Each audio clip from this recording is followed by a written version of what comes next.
if you're caring for a new baby, it can be really hard on your shoulders, your neck, and your low back. But luckily there are a few little changes you can make to how you carry, lift, and feed your baby that can go a long way. My name is Dr. Robin Armstrong. I'm a chiropractor at Willowbrook Chiropractic in Langley. And today I'm going to go over a few ergonomic tips for how you interact with your new baby.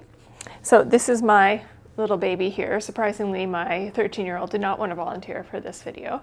So let's talk about feeding first. So nursing pillows are great, whether you're bottle feeding or breastfeeding, but sometimes when the baby's little, you might even need more than one pillow. So you might have the nursing pillow, and then you might even need to prop it up with another pillow so that you're not having to round or lean forward or having to really support the baby.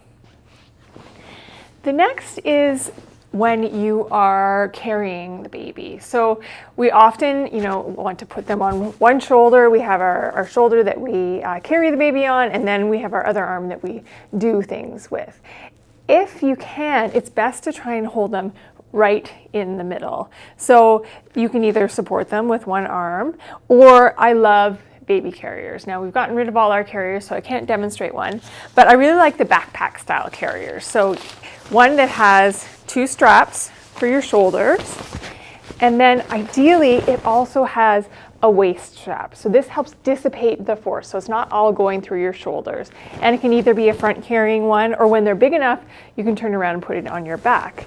And even if you're using some of the sling or wrap type carriers, try and put it in the middle of your body, so you're distributing the weight evenly. That way you have both hands free, baby's comforted, and it's not as hard on your neck and back. The other thing we want to think about is getting baby in and out of the crib. So this is tricky. If the baby's in the bassinet, we don't have to be reaching over a rail, but you still want to think about your low back. So instead of like rounding and reaching to pick up the baby, try and hinge at your hips, get the baby and bring them as close to you as possible, and then up. Again, hinging at the hips. If you can imagine, if we're picking up a baby way out here, that's like lifting a big weight. So the same thing applies with the crib. I know we have to reach over, but try to just still hinge at the hips, reach, try and bring the baby as close as you can first, and then into you. Now, the other big thing that we have to think about is the car seat. So ideally, we're putting the car seat in first, and then we're putting the baby in, but obviously that's not always possible. Sometimes kids fall asleep. We're using those car seats to bring them in places.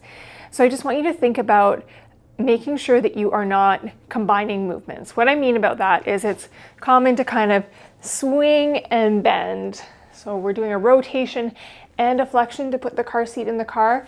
See if you can turn and then bend and then turn and pivot. So really try to just separate all these little movements out, because the car seat itself is really heavy. Then we add baby in it and it gets really awkward. This is often where we start to injure ourselves. You have to do your best. It's difficult.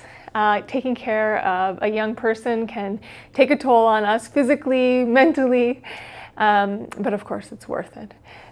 So if you have any questions about what I talked about here today, please feel free to ask myself, Dr. Robin Armstrong, or Dr. Jody Freedman. We post regular content on YouTube, Instagram, and Facebook under Willowbrook Chiropractic, and you can book online at willowbrookchiropractic.com.